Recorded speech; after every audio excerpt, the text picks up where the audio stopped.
at the same time, I don't want to, fuck with Thailand CS, and I think this play from home invitation is like a Be perfect in example of Thailand. why. So you're fine to fuck with Nick's team by taking Davai, but you don't want to fuck with Thai CS. I see where your loyalties lie. Nick's already made his bed, all right? What the fuck's going on? You got like one dude from a couple dudes from Singapore. You got a Malaysian. You got some dude who's half French. Like who the fuck knows what's going on there? Just don't fuck with the pure blood Thai CS. Like Fucking hell. number one. You were calling me racist, but I'm getting some weird vibes right now, man.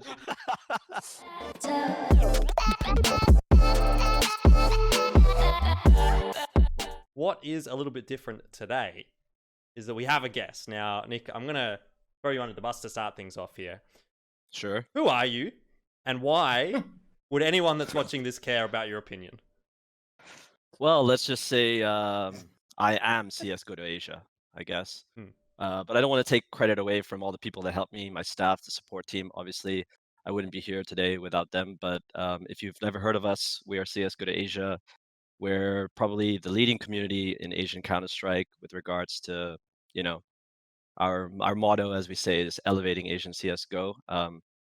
Don't know if we've really done that, but we try. And you can find us on Twitter, Facebook, all the major socials, and our Discord. And that's about it. TikTok? That's no, not yet, not yet. But I'm experimenting with it, so add me. Oh, okay. I don't know if I want to see that content or not, but I don't even have TikTok, but I'm going to create a new account just to add you, Nick. Yeah, I need followers, dude, please. Yeah, but of course, Bleh and Pili are back as our premier experts on the Asian region. But obviously, for Nick, it's quite obvious that you're someone that knows a little bit about Asian Counter-Strike. So good to have you here. And Thanks. very, very excited to have a chat about this episode, because this was one that we sort of theorized last episode, on episode 2, which was actually incidentally released today. And it's one of Pili's concoctions. And what we're doing today is we're essentially designing our perfect Asian CSGO team. And I want to say, like, it may not be the best CSGO team from Asia on paper, because there are a few little rules that we have to play around with. So, if anyone's like playing along at home, I'd be very interested to see what your ideal team would be based on the following rule set. If you want to chuck it in the YouTube comments or anything like that, I'll definitely have a bit of a discussion with you about it. But what we're doing today is making the perfect English-speaking Asian CSGO team, which is a bit of a mouthful, and you still have to think about like what's going on here. Why are we doing this? Basically, what we were talking about last week was like, who's the next team that's going to make it out of Asia as like the quote-unquote the next best team? Or the next team that at least is able to compete internationally. And Pili talked about that being, for him at least, in his opinion, potentially BTRG with a couple of changes. And so that's where this has now led to. And so we're basically making the better BTRG, as maybe as rude as it is to say. So here's the rules, all right? The players on the team have to speak English. The personalities of the players are not taken into account. So if you think someone's a shit cunt, it doesn't matter, you can have them on your team. The player is not allowed to be currently competing anywhere but Asia, so they can't be from ANZ.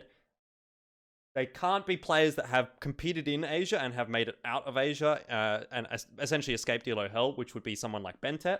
And you also had to specify the IGL and the AWP. And I did also give you guys the option to have a coach, which none of you decided to do. So I don't know if that speaks to the level of coaches that are available in Asia or not.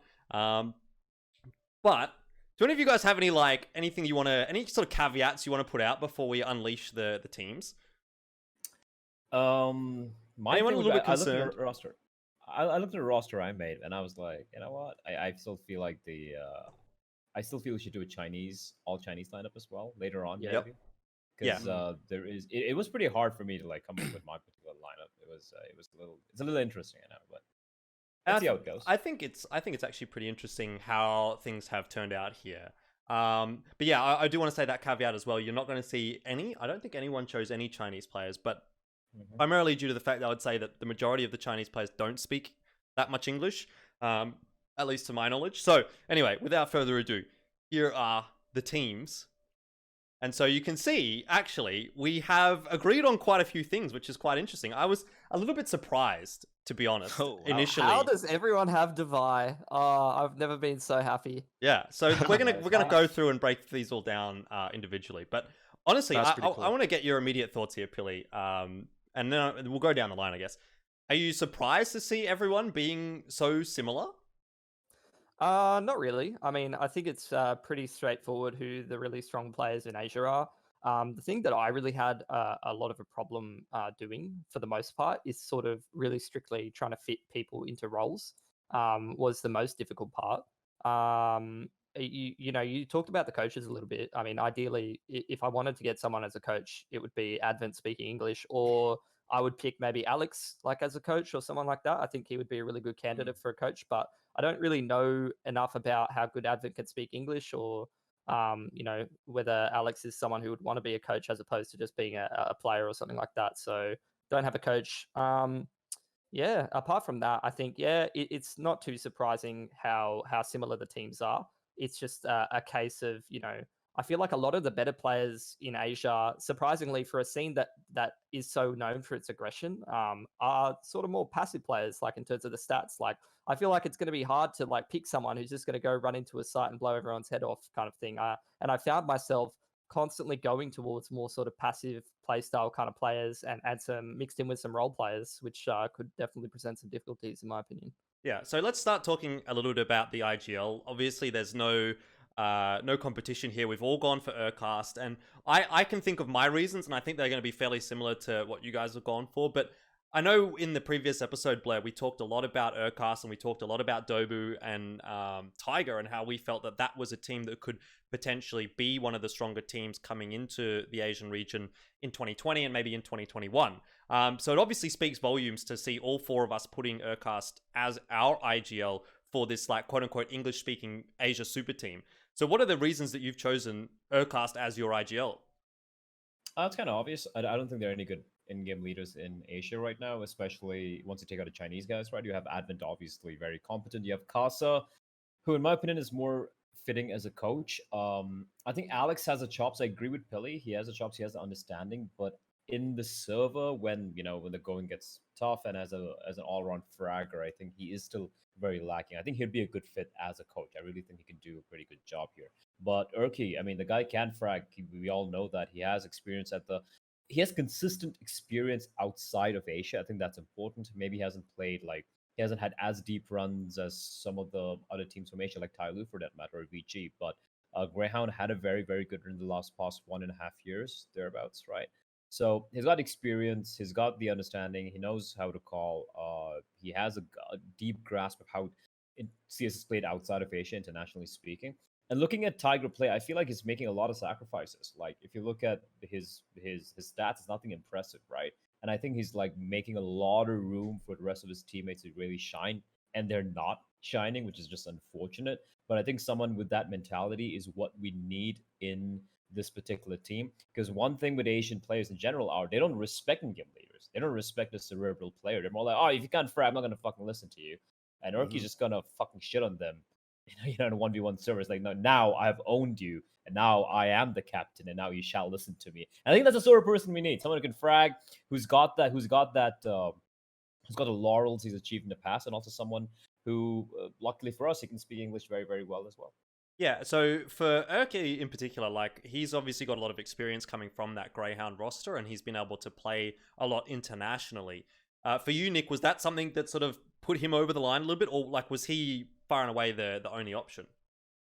Yeah, absolutely. Basically everything that Bleh just said, right? And you can't take away from the fact that Erkast has played in Australia, and Australia as a scene has definitely risen, I would say, in recent times farther than the Asian scene. Like I saw your episode 1, and you guys touched upon that a little bit about how we used to think that Asian CS was probably slightly higher level than Australian CS, but now with the likes of Renegades, ex Greyhound, you're seeing like the whole shift with the new order and everything. So I would say that his experience playing, you can't take away from all that experience playing in the European championships and stuff, and that understanding and that mentality and coming back, that bringing that structure to his Mongolian players is, I think, what they really needed, because the Mongolian players always had that firepower, always had that raw aim, but they maybe just didn't really have that profound, wholesome CS experience, right? So Erkast really brings that. And then to your second point, what you said, yeah, there really isn't really a choice in Asia when I really think about it.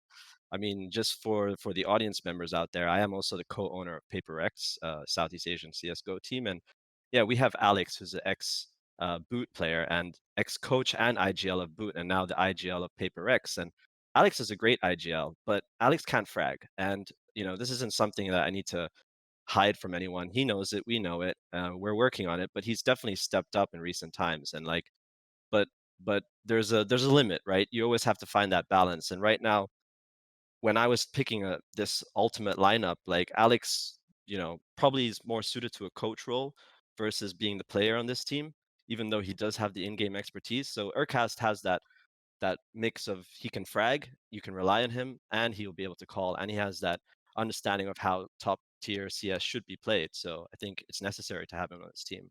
Yeah, I think it's really interesting that it's Erkast as well. Obviously, we had that caveat of the player can't be from the ANZ region, and Erkast is kind of from the ANZ region. So the funniest thing would be, like, what if Erkast was still... He's not yours. Come on. What do you mean, dude? He's He Mongolian. got kicked out of Australia, right? He That's did. Kicked out. You guys didn't even give him a visa, you fucks. He did get kicked out. That wasn't my fault. Don't blame me.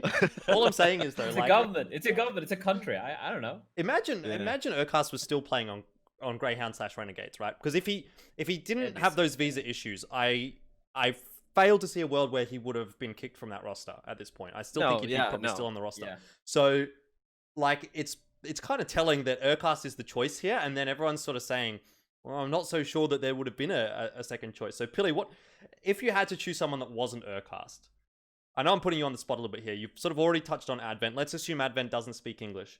Is there anyone else that, like, sort of immediately comes to mind? Because I feel like a lot of the roles here are people you like sort of immediately think of, but it's pretty hard to find another IGL. Yeah, it's pretty hard. I mean, I like the way that Advent plays, but again, it's questionable the way that he speaks English, or how well he can speak English. So yeah, he's probably not a good candidate. Like I said, Alex is a good candidate to get you playing in a structured system, but it's gonna have to be. I'd say you're going to have to change around a couple of players to have a structured system that works a little bit better. I think it's pretty safe to say that, like, if you're going to design like your Asian super team, you probably want to be playing a little bit looser. I thought about, what kind of a play style I'd want my team to have. And at the end of the day, I mean, I think if you're going to pick someone like Erkast, you're probably going to have to play a little bit looser and a little bit more of that sort of allowing the individual players to make their own decisions.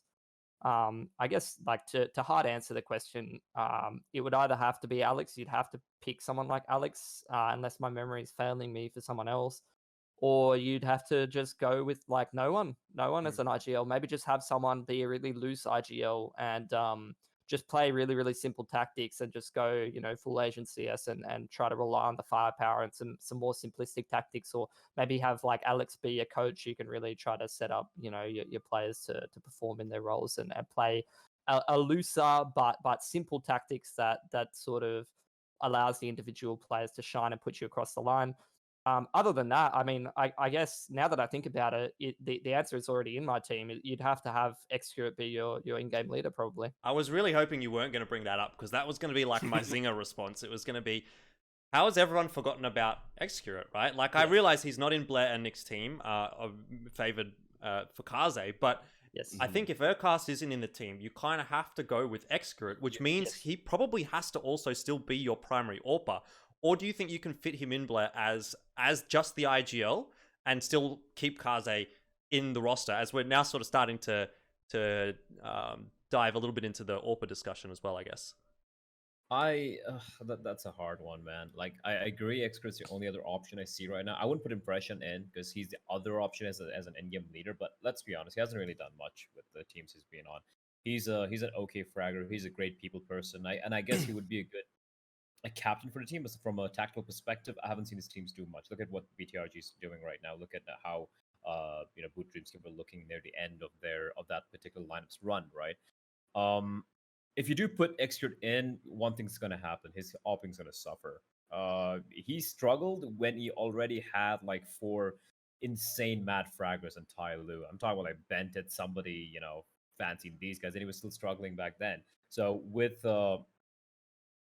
him coming in a lineup like this, he needs to pull his own weight, and which is going to be unlikely, right? It's going to be hard. So I can see a world where Kaze comes in, but then Xccurate's going to be, then what separates Xccurate from, let's say, an Alex, right? Alex can't frag. Xccurate struggles in his role, or for that matter, even fragging. Apart from having a couple of good games here and there, when he was calling, he was struggling as well. So if that's going to be the case, I still want to make Xccurate the caller. I wouldn't want to do that to the guy because I know he's got a pretty goddamn high peak. And bear in mind, this is a guy who has played with Tyler with some of the best runs that I've had in the past couple of years.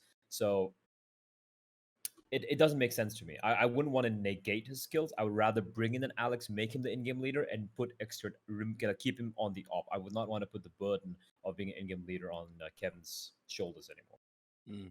Which is fair enough. And I sort of thought he did perform way better as an individual when he wasn't the IGL of Tai Lu, and you could even see that Absolutely. To an extent in Rekka when he had Bntet there. And I don't know necessarily what the IGL situation was during those Rekka times, but I think it was at least at 50-50 between Bntet and Xccurate. They seem to have always sort of been going backwards and forwards. Nick, you've also gone for Kaze. So, and I know this was a bit of a question mark for you because you were sort of talking to me about it beforehand. And obviously there must be a reason you've gone for Kaze over Xccurate, right? Well, I mean, I think when I was looking at rules, I was laughing to myself. It's pretty hard, actually. Not gonna lie. Like it was restricting, but it's telling that we all kind of chose pretty much the same people. I mean, I'm looking at this. The only real differences are Freeman and Xccurate amongst all of us, right? And Dobu, basically. We pretty much have the same core for everyone else. So yeah, my reasons for not choosing Xccurate on my lineup specifically as the main op is I just haven't been impressed with him recently, right? I mean, there was a lot of hype around him when he first joined Tai Lu, and he was doing really well. But then the minute you see Tai Lu going to Cologne and going to Katowice and going to these bigger events, he was just really not stepping up. And yeah, the first couple of tournaments you can attest it to like nerves or lack of experience, but he never really like broke through the way Bntet broke through. Like Bntet had that same experience where he went on that international stage. Yeah, he wasn't putting up his crazy 1.4 1.5 ratings, no one expected him to, but slowly and surely he picked himself back up, and now he's look at where he is today, right? So it's very clear that like the difference between a Bntet and an Xccurate, and Xccurate is a great player, he still is a great player, but I don't think he's the Xccurate that we all used to look at him as, right? So to me, it was an obvious choice to pick Kaze. But going to the point about bringing him as an IGL, I have to disagree with that in the sense that, yeah, he wasn't impressive on Tai Lu as an IGL, and it made his individual play suffer a lot. And I'm not also sure what's going on with BTRG right now, who's actually making the calls. I think it is sort of like a rotating experimental thing where Impression will call, Xccurate will call, maybe one of the Chinese guys calls sometimes, from what I heard from players talking. But yeah, I think Mitch brought up a good point earlier as well about potentially, not having an IGL in this lineup. And then one of the points that you brought up was, let's, see if we can squeeze in a coach here. It was tough for me to think about that because for me, I don't really know like the coach scene, right? Like who's adequate, who's good enough, etc. So I couldn't really comment on who I would pick as a coach. But let's just say you could find a good EU coach or something, or an NA coach that has experience in a high level, and really any one of those could plug into this system, and they could basically, not necessarily they would be calling, but they would be coming up with all of the strats and the formula and the play style of the team. And then it's about the players, because if you look at this lineup or any of our lineups, these are all high caliber players, right? You expect them all to know CS to a pretty decent level, and they could make up their own minds and call. Like you got players like Benkai and Davai that are very self-sufficient and very can think for themselves. Erkast obviously as well. Or if Erkast wasn't there and it was Xccurate and Freeman, for example, all of these players have experience in all different types of roles and are all proficient at all the weapons. So bringing in that coach role to give them that structure and not relying on a specific IGL player could also work, but I'm not too sure. Okay, let's throw this one to you then, Pili, because you're on the same side as me. I've gone for Xccurate as well. And when I think about Xccurate, I really do think about those times where he had just joined Tyloo and he really was destroying everyone. Like, he was the X factor for his roster, even when Bntet was online. Is that sort of what you're looking at as well? Are you kind of going back to the golden days? I know, and I will concede to what Nick has said, is that Xccurate hasn't been as impressive in the last 6 to 12 months as he was in the first sort of 6 months that he was on Tyloo. But I just feel like he's got a little bit more of that X factor than Kaze does. And I don't know whether that's maybe because we haven't seen Kaze playing as much internationally, so I don't give him that much rep in that respect. But where do you sit on this one? I think that Kaze is a better AWPer in the traditional sense of getting picks and having impact in the early to mid round. And I think that he always has been.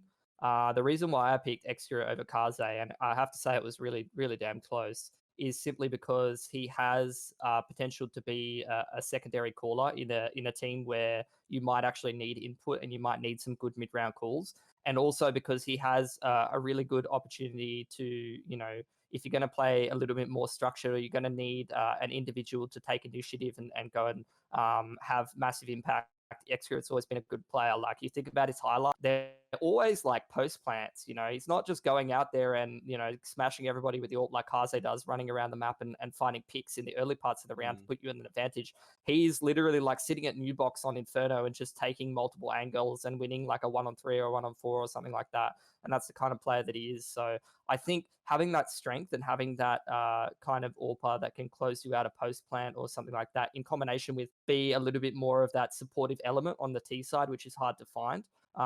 Because, I mean, you know, in modern CS, a lot of the time, you know, things have developed so much to the point where your AWPer on the T side isn't just going to be allowed to run around the map and shoot people like, you know, Kaze does in Asia. You're going to have to know your utility. You're going to have to know how to be supportive. And I think Xccurate's going to be a lot better at enabling other people to shine and then putting himself in a post plant, as well as being able to make mid-round reads and calls. And I think he also has some potential, if he's really feeling it, although I don't think it's necessary, to take over the game a bit as CT, like Kaze can do a little bit more consistently. So you've kind of gone for a little bit more of that the strategic kind of side as opposed to the firepower kind of side. Yeah, I have a lot more faith in him at being able to enable his other teammates and being able to win rounds that he's meant to win in like a more sort of strategic fashion, or if you get into a post plant. Whereas I feel like the positives of someone like Kaze is that he really can just have a massive impact at the earlier stages of the game. And I feel like actually the interesting thing is that if we look at the current team that he's playing on in Vici, I feel like if he's playing a little bit more passive and in the system, like Advent will have him do from time to time, and he's not feeling it as much, I feel like he just goes straight like 10 for 10 and he has absolutely no impact. And although he still has good stats, it's a big difference from him getting confident and going and taking over the game and playing a little bit looser and then being reeled in a little bit more to a more structured system around the team, and he won't find as much impact from time to time. And I think, you know, if you're going to just go balls to the wall and allow each of your players to have the freedom and think for themselves, like, you know, players like Benkai can or Xign can, then I think that Kaze could be a really good asset. But again, that can promote some inconsistency when you're talking about taking these really talented Asian players overseas and breaking out of the scene. Because if they don't perform well, if they don't, you know, step up to that level, you're fucked.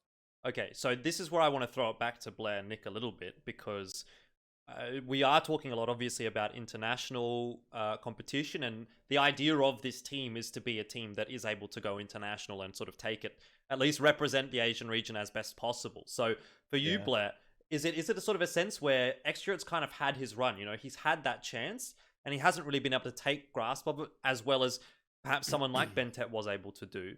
And now you kind of want to give Kaze that run, because I don't really think Kaze has had as many opportunities as Xccurate has at that international game. Yeah, I think you pretty much hit the nail on the head with that. I agree with Pili. I think it's got very valid points as to why Xccurate could be a better fit and all of that. But the facts are, BTRG are right now garbage, and it's been garbage for a while. And Xccurate has been garbage for a while as well. I like the guy. Kevin's amazing. He's a sweet guy. He's a very, I believe he is a really good fit to any Asian team or any team for the matter. He's a very outgoing, very, you know, passionate player. Kaze is the complete opposite. Kaze is like a bot. Like, there are no feelings there. He just smiled quietly. He's like, hey, yeah, it was good team effort, blah, blah, blah. But he's gonna drop a 30 bomb. he's gonna drop a 30 bomb and shit on everyone when he's feeling it. Right, he feels it quite often. The best team right now in Asia, it's a toss up in Vici and Tyler. We don't even know if Tyler's that good. I mean, they're here. They played pro because Vici couldn't make it, right, because of the visa issues and whatnot. So on paper, Vici are the best team. Who's a star? It's fucking Kaze. It's simple as that. Right now in Asia, Kaze is the best player and the best team, right? If you look at the stats, and if you look at how the team has risen, and yes, I agree. Like he is not as consistent as I was like him to be, especially against international teams. But his pure skill ceiling is raw as far. His pure raw skill is fucking insane. Like the guy can just pop off. And look at the current meta. The Krieg has been killed. Fuck the Krieg. Thank God for that. But the Krieg is dead. And the AWP is going to make a major comeback. Bear in mind, like AWPs have been struggling for the past 1 year or so. The Krieg really nullified the AWP on the CT side, especially. You know, when you're going for opening picks, it was a very high risk play. Many teams were playing their AWPs much more passively, much more in a much more safer position where they could fall on back, because dealing with those Kriegs was really, really hard. And now with the Krieg getting nerfed, I believe AWPs are going to come into prominence even more. It's not like they disappeared, but it was looking a little shaky there for AWPs. So looking at the current meta, looking at how things are going to change, I think Kaze just like in any comparison whatsoever, he's going to be the main. He's going to be the pick over Xccurate. Although that being said, Xccurate, I agree, would be a good secondary caller because he has that experience, right? But that's something I'm willing to let go just to have a high skill ceiling op and like an international quality guy in my team. Okay, so final point now for the AWPer side of things. We obviously know Xccurate and Kaze are number 1 and number 2, depending on whatever order you want to put them in. But if there's a number 3, you know, if there's another option, who would it be for you, Nick? As the AWPer. Yep.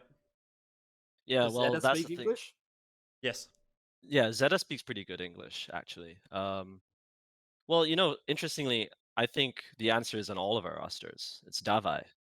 Davai is a really good hybrid player, and he actually could step up and be a dedicated AWPer if he needs to be, which then actually leaves you room to take in, you know, a whole slew of things. You could take in another support player, or you could take in another really high level fragger like a Dobu.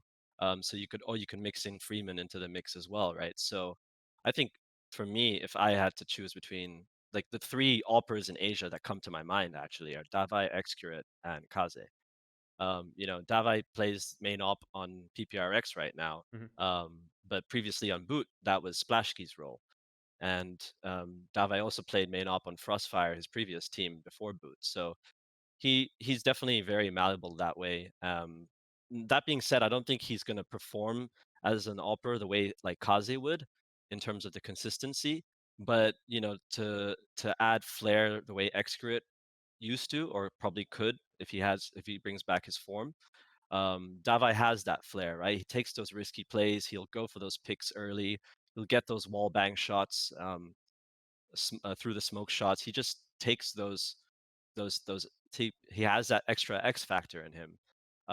But yeah, that lends itself to a lot of inconsistency too, which is why I think it's important to balance it with players like a Benkai or, you know, like a Xign, who you have that firepower arsenal to back you up. But other than those 3, I can't really think of any other AWPers that come to my head. I mean, I think Dobu could a lot. Can he? I'm not sure. Never really seen I him wouldn't AWP. put Dobu as the primary AWP. Yeah, No. not as primary up though. Yeah, you're right. So anyway, that's a really good opportunity for us now to segue into the discussion about the other 3 players on the team. I don't know how to characterize this like as a category. I want to start though with the Davai category, because there kind of has to be a Davai category, given that we've all put him on our team. So I know he's basically your favorite player in the whole wide world, Pili. Like, if he was from Thailand, he would basically just be like your dream player. So tell me about Davai. Tell me, why is he a player that we've all got on our team unanimously, especially considering he's not an IGL and he's not an AWPer. So what does he bring to the table as an individual that is so good? You know what's like fucking insane is that Davai's literally never done anything internationally, and he's gone on all 4 of our teams. Like, whenever Boot has gone overseas, they've got absolutely fisted for the most part. Like, against, you know, proper teams. I'm not talking about, you know, within their region. If they go to IM Sydney or whatever, like, they usually don't do anything. So the fact, it's absolutely ludicrous that someone who you can't really make a case based on stats that he is going to succeed internationally and is like a little bit of a younger player is a pick for all four of us. That's fucking insane. Look, the truth is that this guy has like fucking oodles of talent. He's like got an eye test like absolutely no one else. Like when you watch him play, you could just tell that he's got a knack, like an unnatural talent for the game. And I've said it like plenty of times. I think that because he played on boot, and he had more limited options as to what teams he could kind of go to. He hasn't really been able to show that he could step up to that international level and be able to actually like take it to some of the better players in the world. But I think in terms of individual skill and in terms of being a little bit flexible, and also talking about, not what Nick was talking about, being able to fit into a team and fit into a structure, I think it's actually a more well-rounded and a better player than Kaze is. If you're talking about, who's the best from Malaysia, it's just not had the opportunity to show it. He's actually really, really good. Like Nick said, I've seen him, pick up the AWP and have massive amounts of impact with it. It was one of the, major things that I talked about whenever I watched a boot game is that, they had a double AWP setup like that was fucking insane and that they barely ever used. Like most of the games, I'd be like, man, I can't wait for Davai and Slashkey to bring out the double AWP. And then a lot of the games that I watched, I never really saw them use it very much. So that was a bit disappointing. I'd be keen to see him on a team, if Paper X does well or something like that, where he can actually show that he can take it to some of the best teams in the world. Because I think we've all given him the benefit of the doubt that he has that potential. Yeah, well, let's throw this one to you then, Nick, because obviously you've got the ties with Paper Rex. He is on that team. So is he kind of like the guy? Is he the one that your team looks to sort of step up in these big moments? Or, do you sort of see him as being that kind of a player? Well, yeah, I mean, so I can give you a lot of like the background here, right? So when we were going through the process of picking up the roster, it's obviously challenging because aside from all the complexities of like who's available, who's under contract, what your budget is, all of these factors, and then visa issues, English speaking, there's so many layers. But yeah, Davai was an obvious choice from the get-go because like it's Davai clearly. And then we do kind of play around him in that sense. But then I think that obviously lends itself to like putting a lot of pressure on that player. So it's something that inside our team we're constantly talking about, right? And trying to alleviate that pressure and everyone having to individually step up for themselves and improve their own game and not just rather than be like, oh, Davai, I'm going to do this for you. It's like, Davai, you do your thing and we're going to do our thing. And like when he goes and does his thing, he's going to do a really good thing, right? So yeah, I mean. So for you then, Bleh, because I was actually a little bit surprised to see you have Davai in your team because I've never really heard you talk about him, to be honest. I thought you might have a couple of other players, but do you think that he works in this team not as like the star player, but as someone that sort of fills a role and is able to sort of provide that secondary star power if necessary? Like if someone, for example, like Kaze or Benkai isn't popping off? Yes, and also I'd like to add on to the fact that in the teams he's played on, like he was playing Frostfire, right? He was a hard carry in that team. He was like the star player, right? And then you of course have when he got picked up by Boot. Even then, this is a Boot who, on paper, still looked good, but it was very all over the place. Like Splash wasn't consistent. Benkai was here and there because he had his army service happening. So again, the weight of carrying the team was on young Davai's shoulders. We had Bulbasaur as well, but again, Bobo, as we spoke about in previous episodes, he's either like a 30 bomb or a 5 bomb, right? It's not a 5 bomb, like a 5 cracker maybe. Like he does 5 bomb. 5. He drops a 5 bomb. Such a bomb. Hey, that's pretty good in one round. Yeah, I was gonna say. Yeah, that's not bad in a round. Not a full game, right? And I think that's always been the case with Davai is the fact for such a young player, I think it's too much expectations placed on his shoulders. I couldn't speak much of him because he hasn't achieved much. But if you from an eye test, from a basic eye test, the guy is sick. The guy is so good. And in a lineup like this, where the pressure's going to be off, when you have Benkai, who's just like going to be doing some weird shit. You have Dobu and Erkast. You have Kaze, who's just going to be carrying the fuck with an AWP, and he doesn't have the pressure. And I feel like in a team like this, he's going to shine. Like this guy's just going to pop off. And even though we're getting him not as a potential star player, I think it might be a true star player in his lineup because he won't have the pressure anymore. Right. So basically, Nick, what you should be thinking about here is when I get a little bit more money, right, Who am I I knew kicking? you were going to bring that up. Who do Right. I kick to get Erkast? Maybe we could like pool our funds together. You know, how much have you guys I got don't on the mind side? that. I got about Should 23 we, bucks. start a Australian. Indiegogo GoFundMe campaign? Let's Make do a Asian best CS:GO. team. Make Asian CS great again campaign. Yeah. Like some We can call it Indiegogo. Team See how well GC. that will go. The We'll good raise cuts. enough money to buy a pizza, pretty much. I'm sure. Yeah. So anyway, if we could put these teams together, it's really funny though, like the way that we've all sort of gone for Davai, but no one can quite quantify, like statistically or historically, why he'd be good on this roster. It's Yeah. more about the possibility of what he can do. I I mean, the thing is, like, a lot of the times, whenever I watch Asian CS, I feel like, as a person who's just constantly, pessimistic and depressed and all that kind of stuff, I start off watching a CS match and I'm like, I bet this cunt's going to fail. Like, he's not going to do anything. And then, Davai went into boot and I'm like, they've already got an AWP. Like, what the fuck are they doing?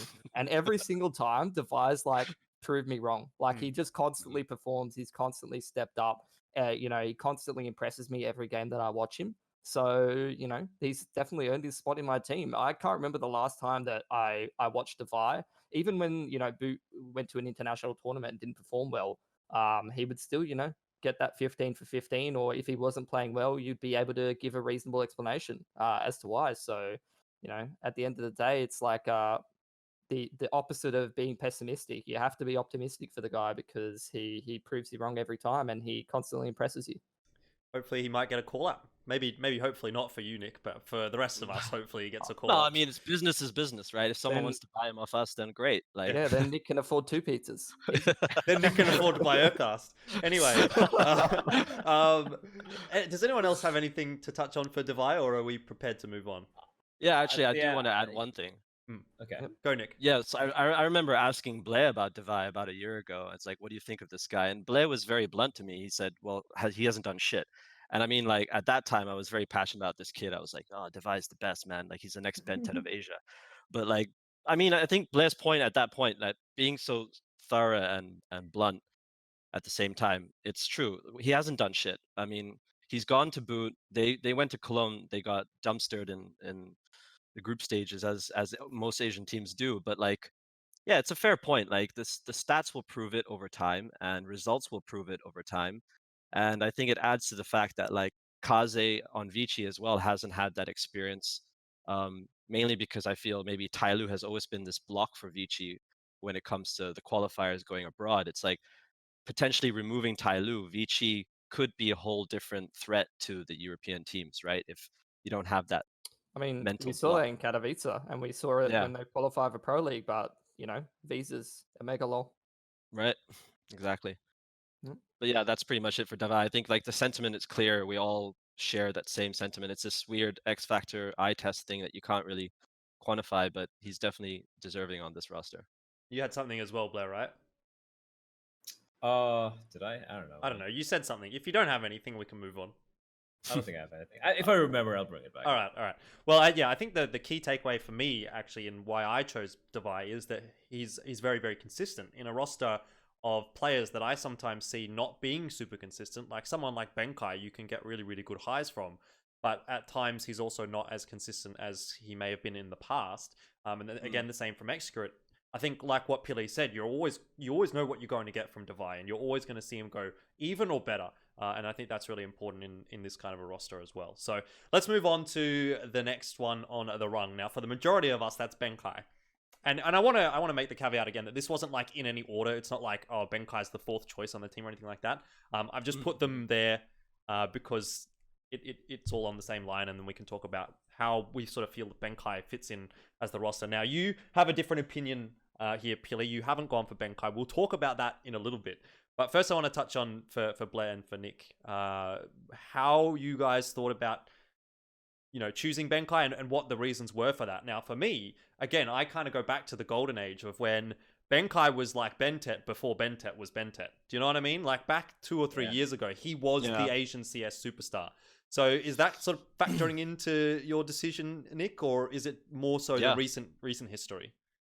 Yeah, absolutely. I mean, okay, putting my Singaporean bias aside, and like all of that, and just knowing all the Singaporean players really well, like Benkai has always been good, right? Through the whole history of like Singaporean Counter-Strike days.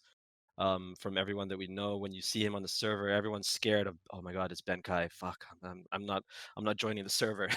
You know, so it's like, and when you play against him on Faceit or whatever, you just, it's fucking annoying, dude. And you can ask like all of the Asian players too. Like they all say like, who's the most annoying player to play against? It's Benkai. So wouldn't you want someone like that on your team? I mean, if he's gonna annoy the shit out of your enemy all the time, then that's what you want, right? That's a very like fundamental, rudimentary way to put it. But like, yeah, mechanically he's gifted. He's super talented. He's got a brain for the game. He can lurk. He can entry. He can play multiple roles. And I think to an extent he can also IGL. He's just not very proactive, or maybe won't really take that much initiative in terms of like coming up with structure and plans. And you know, he won't really take that IGL captain role of like sort of planning for the team and doing all their training structures and stuff like that. But he would definitely be able to, you know, make good mid-round calls or make good mid-game calls and suggestions, or potentially find that balance of calling for CT side or something like that. So it's an obvious choice for me in that sense. So for you, Bleh, is it sort of similar thoughts? Because I was a little hesitant, I'm going to be honest, to choose Benkai for my team because of how things have gone in the last year with the military service and all of that kind of stuff, having impacted his performance. And I think it's pretty fair to say that it has impacted his performance to a degree.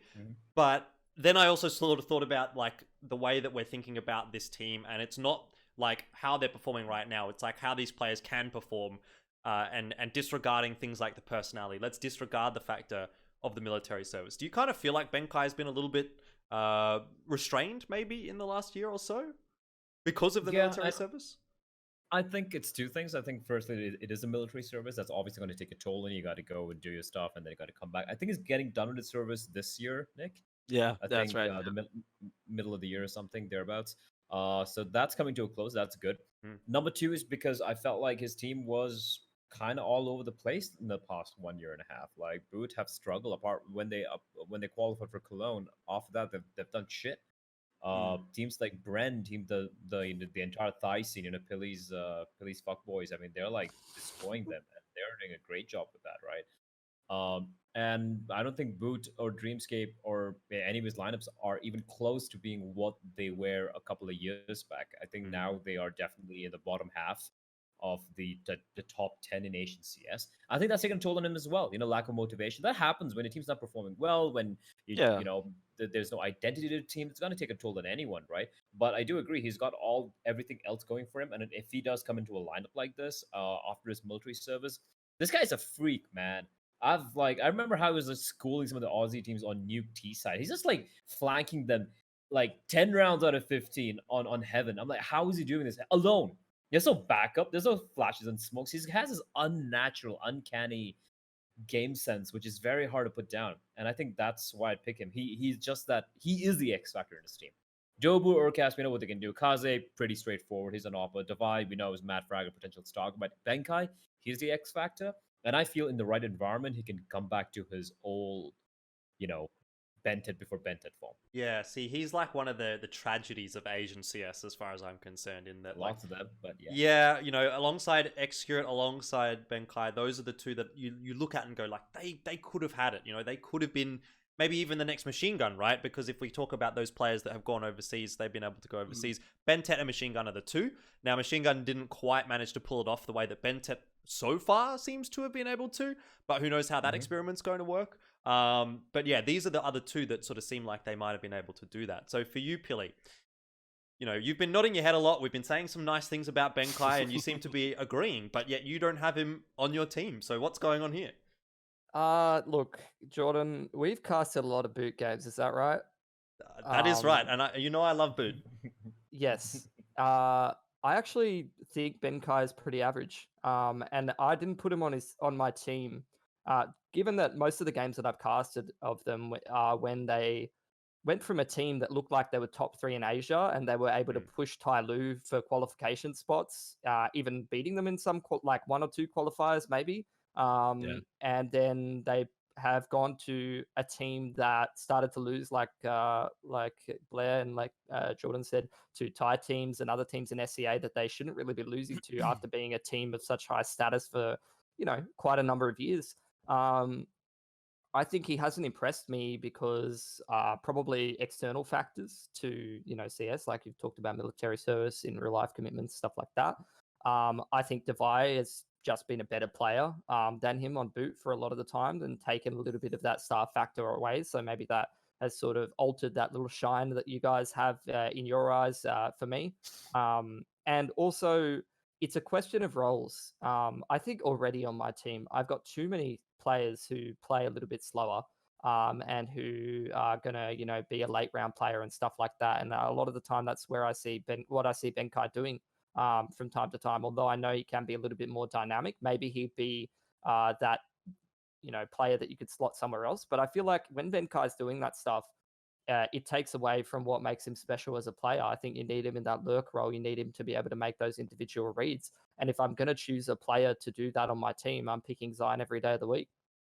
So for you, it was like a question of, it's not necessarily Freeman versus Benkai, but is it Xign versus Benkai then? It's Xign versus Benkai, because if I'm going to put Benkai on an all-star team, I think I'm going to put him in a role where he can make individual reads and he can lurk and potentially call some mid-round to be able to win you some rounds.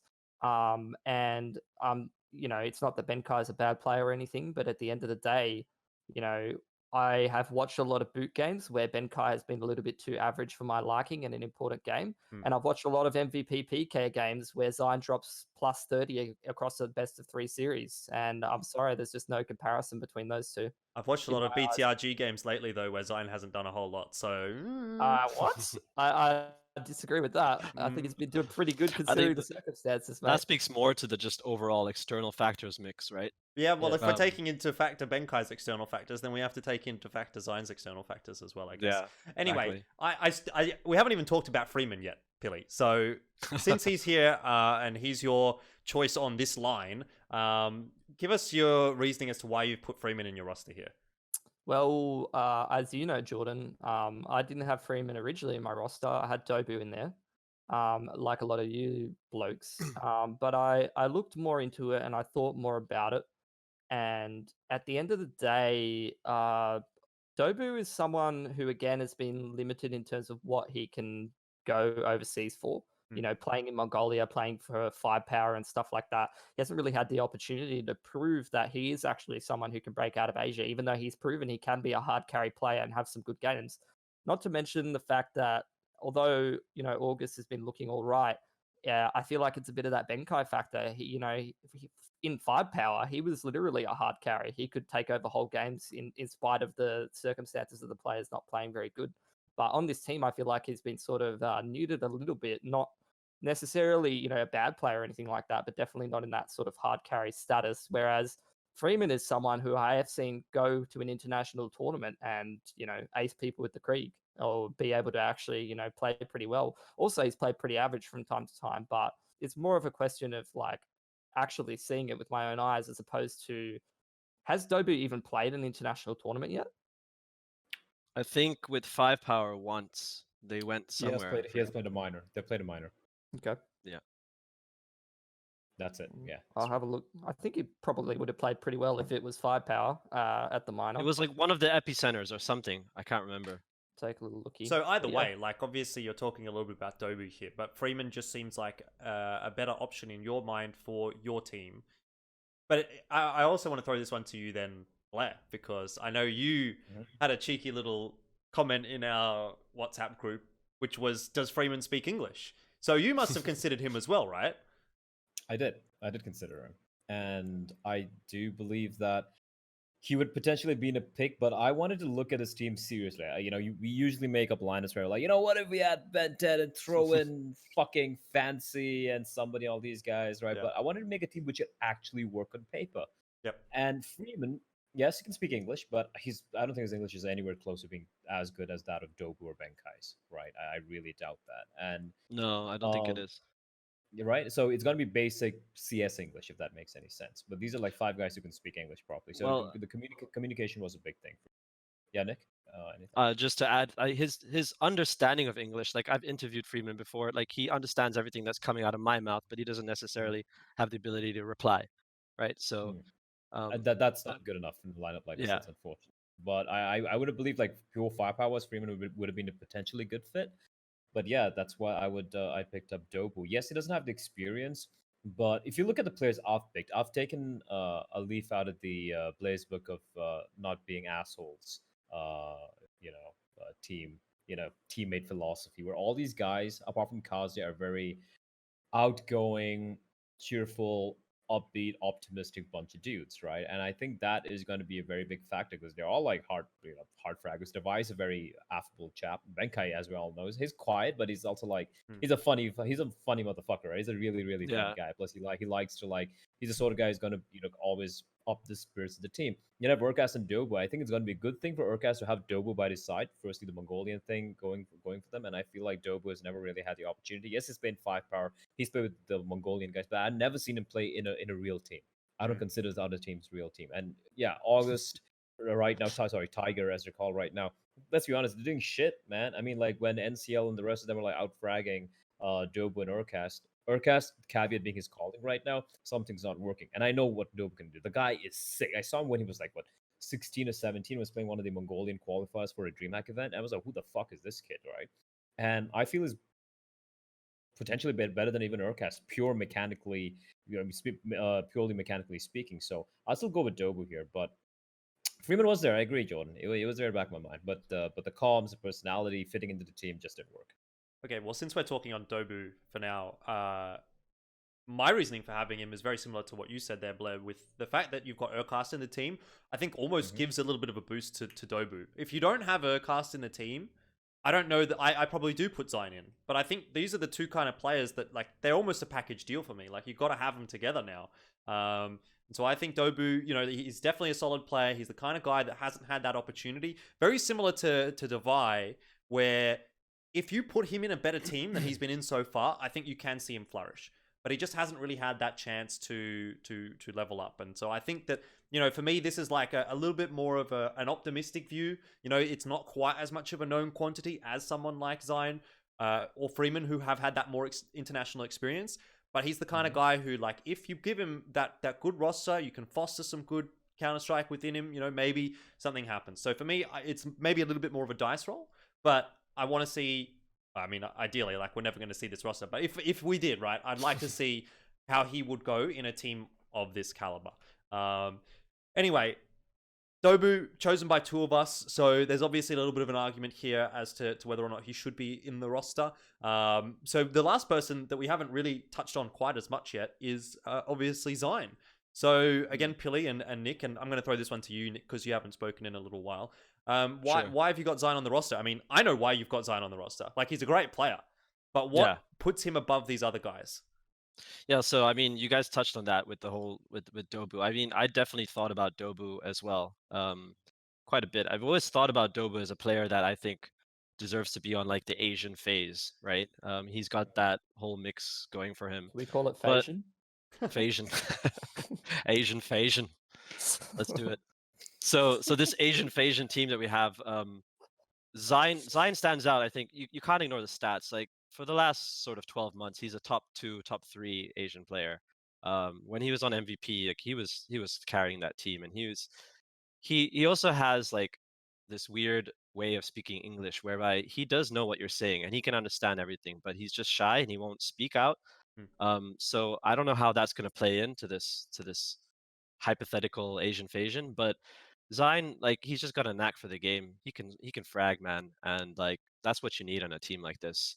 And with the way Koreans play CS, I think they have a very unique style of playing CS, and it's leaning more towards the theoretical, structured, textbook style. But you kind of need that with a team like this, whereby these are players that can all play very freely and loose and individually, and you could just play a very old school Fnatic style, where you're just all over the map doing your own thing, getting picks. But at the same time, someone like Xign, I think he's actually sort of calling for BTRG, or he's been experimenting calling for them.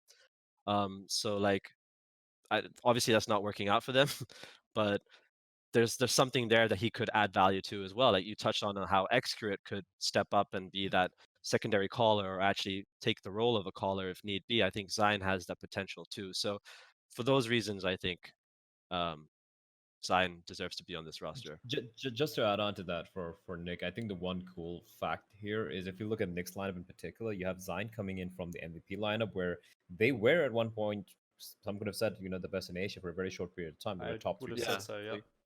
And on top of that, I've always mentioned this whenever people ask me, and many people have asked me over the years, what's the problem in Asian CS? And mine has been, there's a lack of flow of knowledge. There's always never been this flow of knowledge happening. Now you have Erkast coming from, from Australia, playing from Greyhound. He's played with some of the best you guys have. Then you have Xign coming after playing with the likes of Solo and Glow and some of those old school Korean guys, their style of Counter-Strike. And then you have Kaze coming in. I don't know how much of an input he's going to have, but at least he has played with Advent, right? Advent is known to be a much more cerebral in-game leader compared to many of the other Asian players out there. So it could be like a melting pot of ideas where, Erkast could get inputs from Kaze, could get inputs from Xign as to how they've played and the style they've approached. And I think that is an extra point I'd give to Nickel's lineup, at least from that perspective. So I'll tell you why I didn't choose Xign on my roster, and it again touches on what you were talking about, Nick, because there was that one time, well, actually, none of you guys were there, at IEM Sydney 2018, 2017, I can't even remember, whichever one it was where MVP came. Oh, I was there, yeah. Yeah, but you weren't here at this dinner that I went to. Oh, okay. I went to dinner with Xign, Xccurate, Winter, Impression, I think, might have been there, or anyway, a few of those guys. Xign was there. It was 18. Yeah. Xign was there and did not speak a word. So I've just basically assumed that he didn't speak English. Like, okay, I know that Fair he enough. speaks a little bit and like can kind of communicate, but my kind of caveat there was like, maybe he doesn't have that level of English where I want to put him in this team. If we're assuming it's going to have to be an English speaking team. Enough. So that's part of my reasoning. Anyway, I thought that was just a funny story. Pili, you've been a little bit quiet here. No, wait, isn't Zeta the talkative one? Zeta is the talkative one, yes. So I like actually, since we're talking about Koreans, one of the other players that I was thinking about was Stacks. Yeah. I don't know if you guys... Wait. This is a segment for later on. So don't Okay. spill your beans just yet. We're saving content. All right. We're saving content. Right, we're going to get to it right after this. I do want to just pick Pili's brains on Xign first. And Sure. what's your reasoning for picking up Xign here? Because, yeah, again, he's like a fantastic player, but he seems to have sort of fallen off a little bit lately. Yeah, so unlike Jordan, I'm not a fucking racist, and I think Xign can definitely speak some decent enough English. No, honestly, Xign is the ultimate closer, and he's the best at it. He's a hard carry player that can close you out rounds against all odds. He's massively high impact. He can win you 1vx situations. And also, he's just the ultimate player to have on the wing, really. Like, he can lurk carpets on Inferno and be able to, come out bracket or something like that at the right time if the rest of the team is hitting B and have impact that way. He's got a really, really good knowledge of how to read the game, and I'm sure he could make some good mid-round calls. I think, he's just a player who's really impressed me. Basically just carrying a bunch of old burnt toast Korean players to relevance in the CS scene in Asia. So Sala Kimchi. to be able to do that, that's pretty impressive. Okay, fair enough. All right, well then we're at the end of this little discussion about the teams. I want to give you guys the opportunity to make any final closing thoughts, convince me why your team is the best team, if you have anything left. So does anyone have anything left that they want to say about their team that hasn't been covered yet? I did message you about this, Jordan, but I would love to. I mean, I didn't put it obviously because it's too much, but I would love to see Xccurate's younger brother being a part of this team. Right. So, okay, this ties into my next segment again. So who do we take out, though? No. This is what I wanted to talk about with when Nick brought up Stacks as well. Okay. So let's jump into the next part, and this is like the wildcard part, right? And you guys weren't aware that this was coming, so this at least hopefully is a little bit of a surprise. But if you had to choose one player that isn't on someone else's list as like your sub, or I don't know, maybe you can replace someone on your team. Let's call it like a special mention or a special shout out. The almost there kind of a player. who's that going to be? So we've already got yours, Bleh. Let's start with you. You've gone for Forsaken, Xccurate's brother. Yeah. Tell me all about this.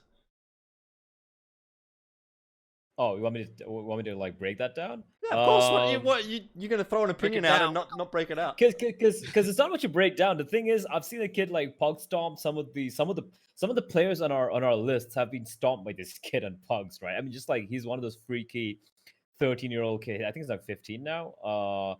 He doesn't have the brains of an Xccurate or a Bntet, like in-game brains, because he's still very young, doesn't have like high level experience. But in a lineup like this, he could be the spear of this lineup. He could be the guy just going in and just popping heads, like boop, boop, boop, 3 guys dead in the A-bomb side. Like, he is sick. And especially when you have players like Dobu, Kaze, or Erkast behind him, or even any of these guys in my lineup in particular, they can set him up very well. He could be in a good lineup with a lot of experienced players. And I think that's the sort of line I want to see this kid on. I don't want him to start off with some of the shitty SCA teams out there where he's going to learn bad habits and just going to fade away into obscurity like the rest of his like his brother, for example. I don't want to see that happen. I want to see this guy really pop off, and I think he could be the face of the new wave. SCS. The new wave. I want him to be part of the new wave, and I think many of the players on my team, they're actually very, very young if you look at it, you know.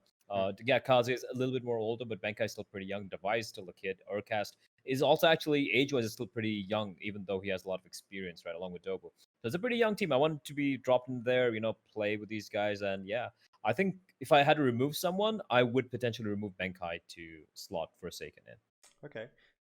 Nick, you've obviously already spilled your beans. You've given us a bit of a spoiler, and actually, I think your choice is a bit of an interesting one. I'm surprised by that. So, do you want to give us your reasoning? Well, I mean, without knowing this wildcard question, I don't know if I would necessarily replace Stacks with any one of these guys specifically, but I was talking more to the point of my toss-up was between Xign and Stacks, and I'll explain why.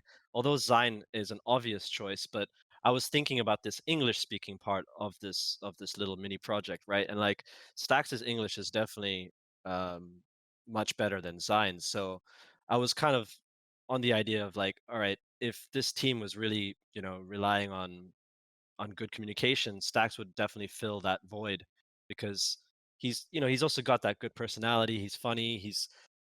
I look at him as he's one of those players where it's like he's not gonna outshine others, and he's not gonna be top fragging most games or really like making you making frag highlights and stuff like that. But I look at him as similar to like the old Edward on the old Navi lineup, right? Like 2015-16 Navi, where Edward from 1.6 days was obviously a god, but like now the most recent Edward that we saw, he's just this player that like is always there and you can always rely on, and no matter which opponent you're playing, like or whatever map, whatever site he's playing, he's a good anchor player and you can rely on him. So I think for me, Stacks is a potential for those reasons. Like again, he's not going to be someone that's going to take the show, right, and like steal the thunder, but he definitely has that ability to fit into this roster nicely. Yeah, but you don't really need someone to sort of steal the show when you've got all these other players on the roster. So yeah, it seems like it could be a good fit. And Pili, lucky last, the only one who we didn't know, what was going to be chosen. So what's your choice for a wild card pick? Look, it's a pretty hard question sometimes, but I think it's a bit of a cop out. But you got to say, like, none of us picked Zeta as an AWPer. You stolen mine. Yeah, so that's obviously a pretty hard one, and then obviously no one's picked someone like Splashkey either, who would probably be another one that Jordan might have mentioned. I wanted to say Splashkey. Like, okay, so for me it was like between Splashkey and Zeta. And I kind of give the just a little bit more favor to Zeta because I think he's just a bit of a better rifler, and I think he's a better player overall. I think Splashkey has higher highs than Zeta does, but you probably only get that Splashkey game 1 in 10 games, whereas for Zeta you probably get it 6 or 7 games out of 10. So yeah, for me Zeta's a bit more of a known quantity, more of a maybe not a known quantity, rather more of a consistent quantity.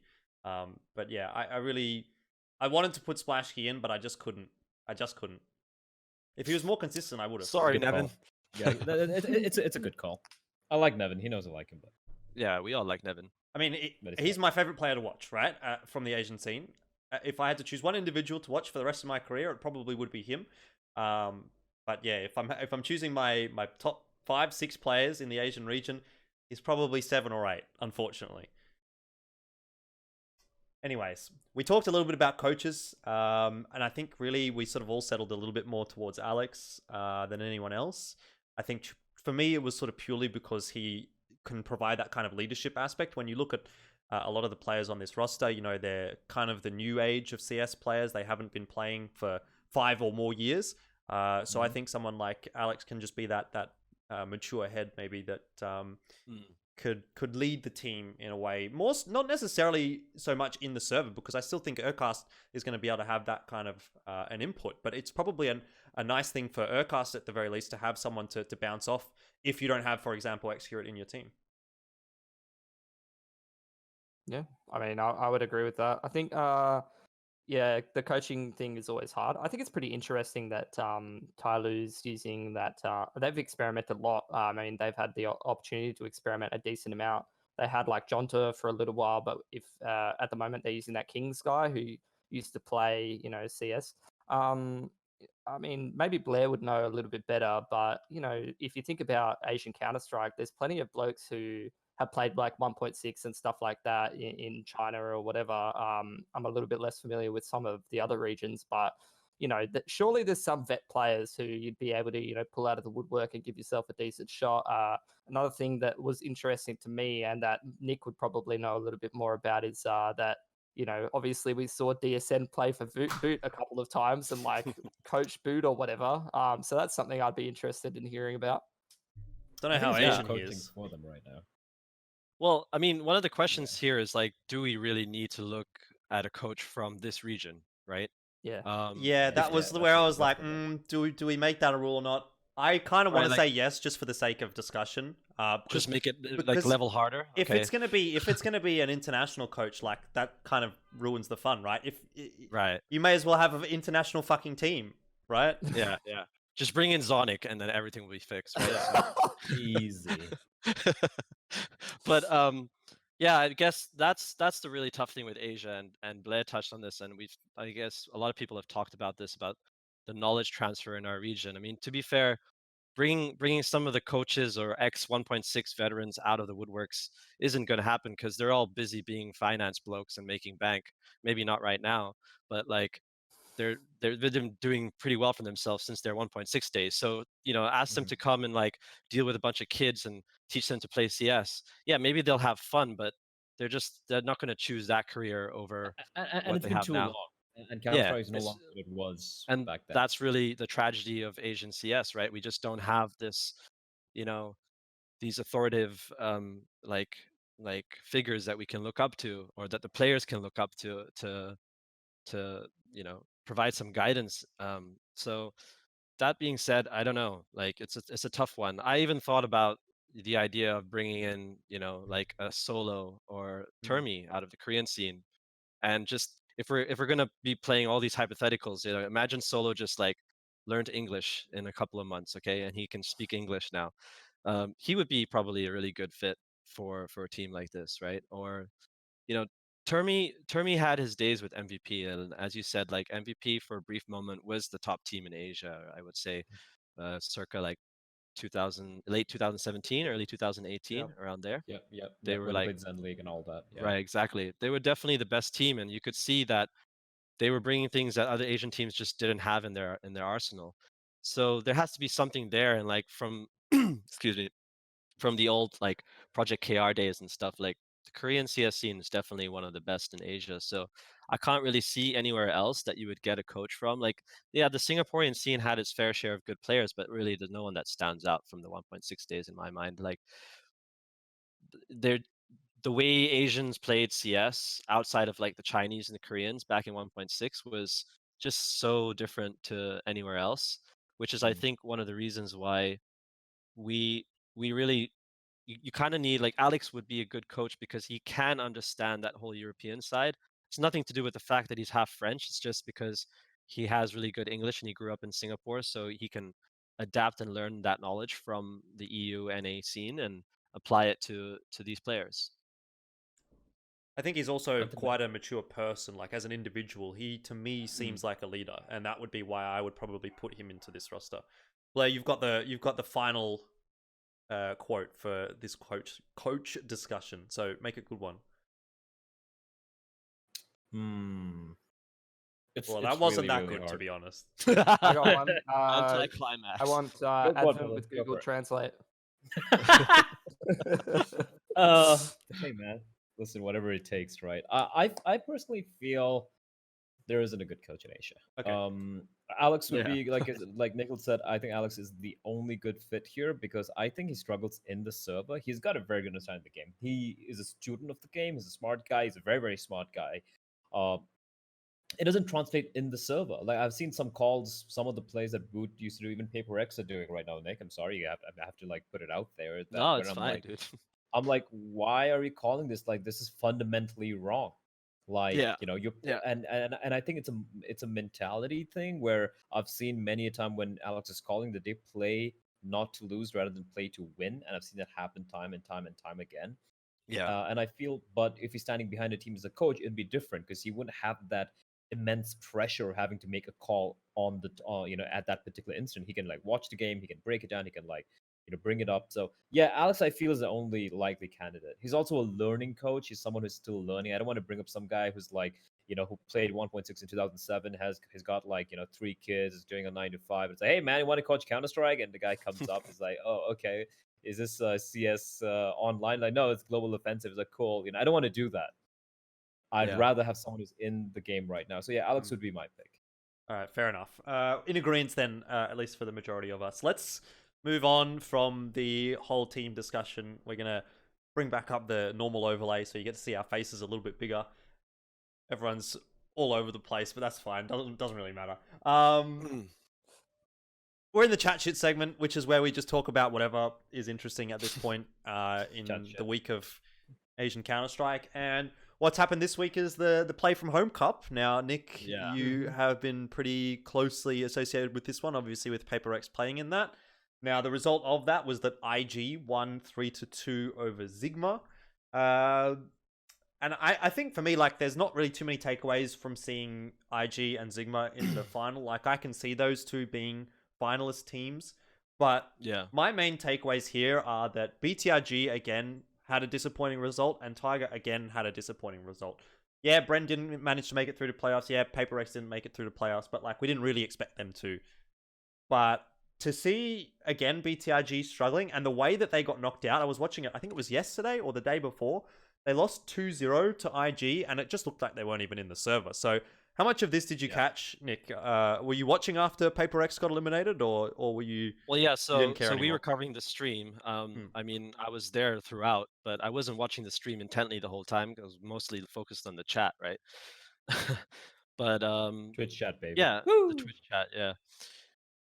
There's a lot of speculation. I don't want to go into the tournament and like the details about it, but there's a lot of chitter chatter and rumors about the tournament being a scandal and match fixing and all. But until someone can prove it like substantially, then I have nothing to say other than BTRG looked really shaky. It doesn't look like they were in the server at all. I don't know if there was like all these external factors. I know there's like a couple of, what's interesting is there's a lot of these online Chinese leagues happening at the same time, but there's just no coverage of that anywhere except for 5v play. So yeah, that's so, also because of the entire incident where one of the HLTV because like guys... HLTV stance on where they are with covering Asian CS, but you can find these tournaments on Liquidpedia and stuff, and you can find them on like the Chinese Counter-Strike blogs and stuff like that.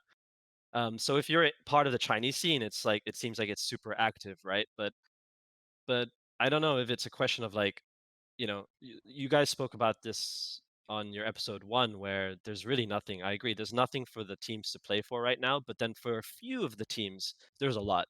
And BTRG is one of them. Like if you look at the recent tournaments they've been in the last sort of 2-3 weeks, they've just been playing officials like every single day pretty much. So I'm not sure if it's a question of like they were just burnt out.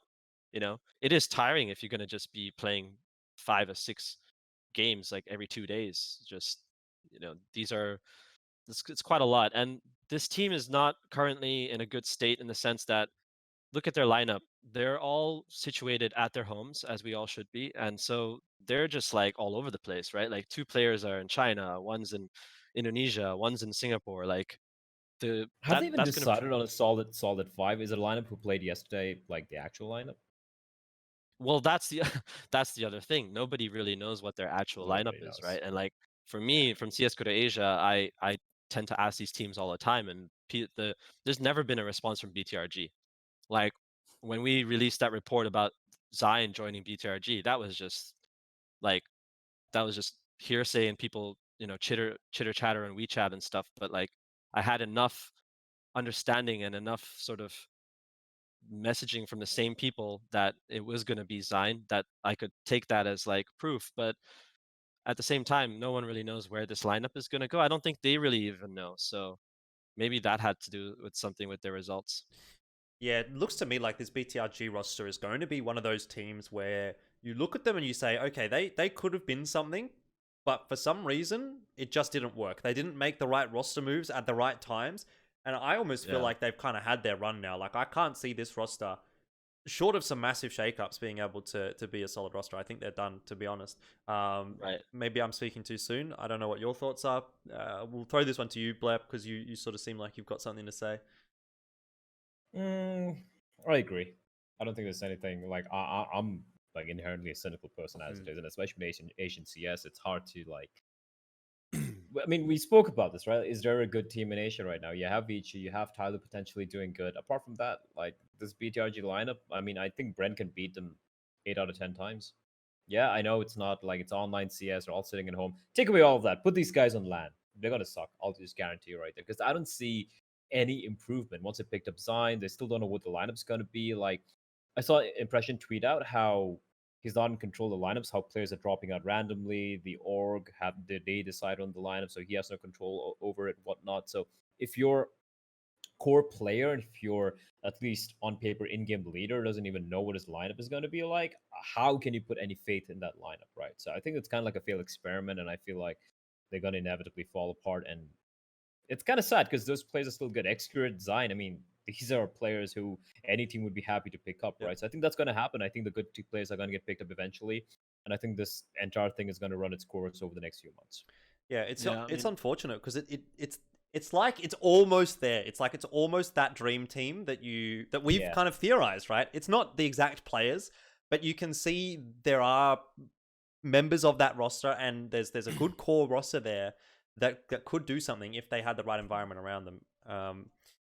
You wanted to say something, Nick? So yeah, I mean, I think it highlights to the point of why when we first started this recording, you said any caveats. I actually wanted to say I don't think this lineup that I made for this episode is ever going to work because of I think BTRG is a case in point of like one huge factor that we disregarded in this little hypothetical situation are the external factors, are the personality clashes, are all the culture issues and things that you see in Asia, language barriers. Like you really just can't disregard that completely. So BTRG is probably an example or something that we like a case study of like why this Asian Phasian sort of dream team may not work. There's too many external factors that it's very complex, right? Like it's culture clash, it's language, it's personality. I mean, even within EU teams, like within Swedish lineups, all Swedish lineups, you have terrible personality clashes, right? So like how do you expect like one Korean, 2 Chinese, 1 Singaporean, and an Indonesian to get along? They're all friends, at least that's what they got going for them, but that's not necessarily enough. So I really can't say. I mean, I know there's probably so many issues that we have no purview to of what's going on behind the scenes with BTRG, organizational issues, people going behind people's back or whatever. But yeah, there's clearly something amiss there. I find it interesting how, I mean, this is a complete like departure from what we're talking about right now. I was just taking a look at the DreamHack Masters Spring taking place in a couple of days, the Asian close qualifiers. Yeah. And I just realized that Pili didn't pick a single Thai player for his lineup. What's up? None of us did. But they don't really speak that much English, do they? They don't speak English. Yeah. So I don't have much does. faith. I don't have a PDC whole lot sticks of pretty faith good, that they can. Yeah, PDC's Yeah, played, but then you have to get rid of. it's an AWP, bro. Yeah. Like you can't. Yeah, like I thought that was interesting that I did it, but at the same time, I don't want to fuck with Thailand CS, and I think this play from home invitation is like a Be perfect in example of Thailand. why. So you're fine to fuck with Nick's team by taking Davai, but you don't want to fuck with Thai CS. I see where your would loyalties never lie. Nick's already made his bed, all right? What the fuck's going on? You got like one dude from a couple dudes from Singapore. You got a Malaysian. You got some dude who's half French. Like who the fuck knows what's going on there? Just don't fuck with the pure blood Thai CS. Like Fucking hell. number one. You were region, calling me okay? racist, but I'm getting some weird vibes right now, man. Look, all Alright, I'm saying is that against all odds, you can fuck with whatever you want, and you can try to put together this BTRG mixed team. And you could try to put together some sick roster of mixed players or whatever. But this kind of a tournament is the perfect example of why that doesn't even matter, and why consistency and like we said, having no language barriers and no clashes of personality if possible, which is almost never possible on a CS team from my personal experience. You're always going to have that. That's one of the limiting factors most of the time as to how far you can go is those personality differences and how you play under pressure and stuff. But end of the day, you're looking at this play from home invitational. The teams that made it the furthest are from the most stable regions, and that just goes to show you got a Chinese team. And I just want to give props to players from who are just continuing to slug it out from like the likes of those eHome teams from Invictus. You've even got players from Firepower and stuff, Chinese players who just keep on playing, and you've just thrown a mix of them together here in Invictus, and they've managed to take out a tournament. So it just goes to show you that you forget the Russian as well. Well, he didn't play, so Yeah, he didn't play. Yeah. No, I know, but he is technically part of the lineup, I think. Yeah, Is that's he? fine. think so. In Invictus, yeah, I mean, I don't know. That's what HLTV says. Yeah, I mean he's benched, but like yeah. Yeah, I mean that Invictus lineup that did pretty well before had two Russians as well, so that's pretty cool. But end of the day, Thailand does pretty good in spite of so many instabilities. They take advantage of those and they just keep grinding away and they keep getting better while everybody else fucks around and worries about picking up different players, or in BTRG's case, having org issues and all that kind of stuff. While all this bullshit's going on, you still got people who are on the grind. You still got regions that have still persevered and made stuff happen. Yep. Speaking of which, we have the Road to Rio Play Ins, which are starting actually tonight as we record this, which is the 16th. So by the time this episode actually does come out, those will be finished and we'll know which teams have actually made it to the Road to Rio closed Asia qualifier. I don't know what it's really called. Whatever the Asia top 8 is for Road to Rio. But the teams competing in that are Beyond, D13, GG How, and Erkast, if that's how you're supposed to pronounce that team. I think they're from Israel.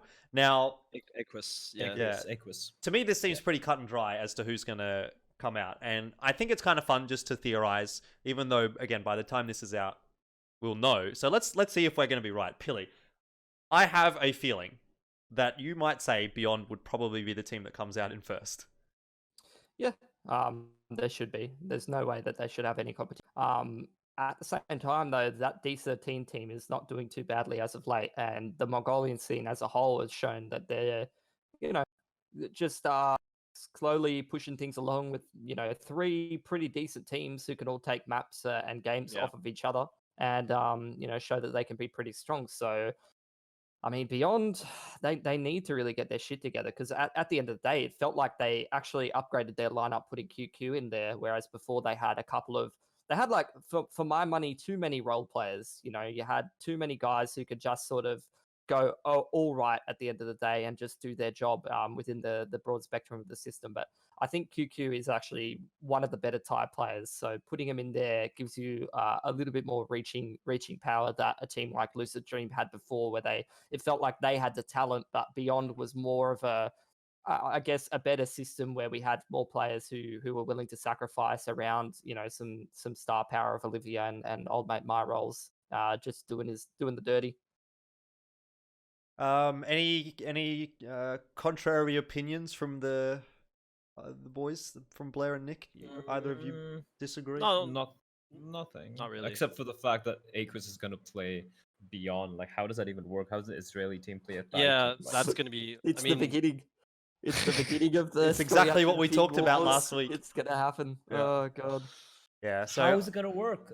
Like, I mean, I just don't see how it's gonna work. it's impossible. I don't It is gonna literally impossible. set up a Like, server in space or something, and they're all gonna connect there. Play by satellite, mate. Yeah, dude. Like, that's the only option. Because I've seen when the teams from Dubai used to play some of the Southeast Asian teams, and they used to like play on Indian servers, some of the Indian servers Yeah. where they used to like each ping 100.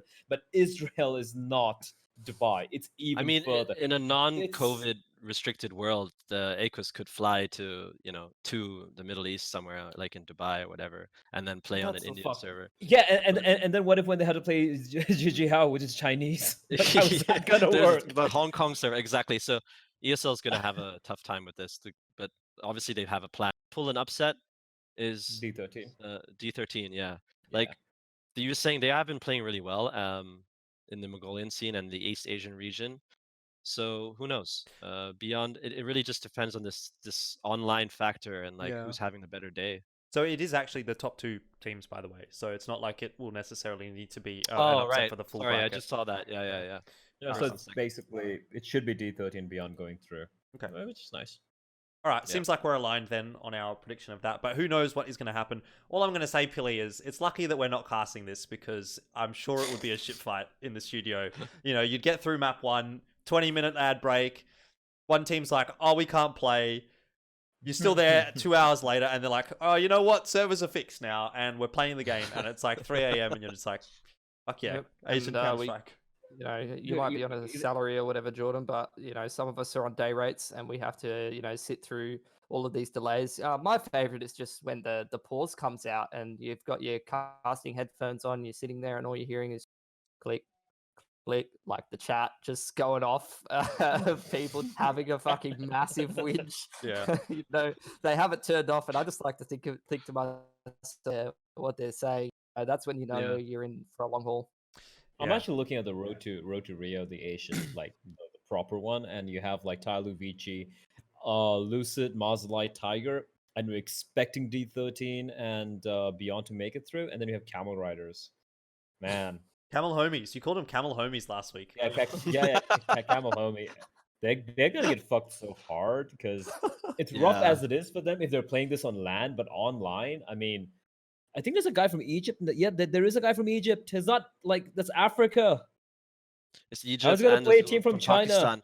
Pakistan doesn't have good ping to India. I mean, obviously for political No, reasons. but they do. Some cities do have it to Some cities, Mumbai, okay. but yeah, but like Tyler's not gonna play in Mumbai servers. That makes no Yeah, no. sense. Oh man, I hope they're all based out of Dubai, so at least they have some fighting chance. Like at least in Singapore, like 100 ping, 140 ping. Oh, Yeah. it's okay. It's still not ideal, definitely not, but man, they're in for a rough think- ride, dude. I think Misty is the Syrian player. He lives in Dubai. So Okay. anyway, I think they all live in Dubai, probably. either way, this is a perpetual issue for the Middle East scene, right? And like you always see them being the most vocal on Twitter, and I think rightly so. Like Yeah. that's all they can really do is just keep talking about it, and until something or the other gives in, and the Middle East region is structured in a way that makes more sense, right? But All right, I just have to correct myself. It wasn't Egypt. It's actually Iraq. Iraq, But yeah, it's still pretty fucking far away, man. Like, yeah. yeah, jeez, it's gonna be rough. Well, I think that's something that we're going to talk about in a couple of future episodes because we will obviously break down the road to Rio and how all that pans out and the DreamHack events which are coming up as well. That is the end of episode 3 though. So thank you guys all for joining. Cool. We're going to throw Thanks. it over to you, Pili, first. Where can we find you? What's your final thoughts? And I don't know, whatever you want to say. Say something about Thai CS again. Oh yeah, well, for more biased opinions about why Thailand #1 and all that kind of stuff, you can just follow me on Pili CSGO, and hopefully, I might have an opportunity to try and cast some of these events or something like that. And if you follow my Twitter, you will see me retweeting my fellow caster, saying that something's happening because I'm too lazy to do it myself. Yep, that sounds like a perfect way for you to end your show because that is literally exactly what you do. Bleh, what's going on in your world? Yeah, you can follow me on at official players right there below. Am I pointing it right? Yep. Yeah, right there. Yeah, there we go. You can follow me at official play on Twitter, Instagram. I have regular, frequent mental breakdowns about Asian CS. It's fun. It's fun to read about. I try to make it as entertaining as possible. So yeah, follow me for the lulz. Okay, let's try and get some more positivity in here, Nick. You're the guest. You know, you shouldn't be jaded. You've got CS:GO to Asia. Everyone's full keen about that. Yeah, You know. well, if you want to follow beautiful Instagram feeds, follow me on Nikhathi over here. And if you want to follow me on Twitter, I don't really talk much on Twitter though, but it's also Nikhathi. CS:GO Asia is where you can find us for all the Asian CS:GO news and coverage, and follow my team too, PPRX team. Awesome, well done. Okay, that's it for episode 3. If you liked it, please make sure to subscribe and let us know what your Asia Dream Team would be in the YouTube comments as well, because that is what this whole episode was about. Give us a like, give us all that good stuff. Thank you so much for watching, and we hope to see you next time.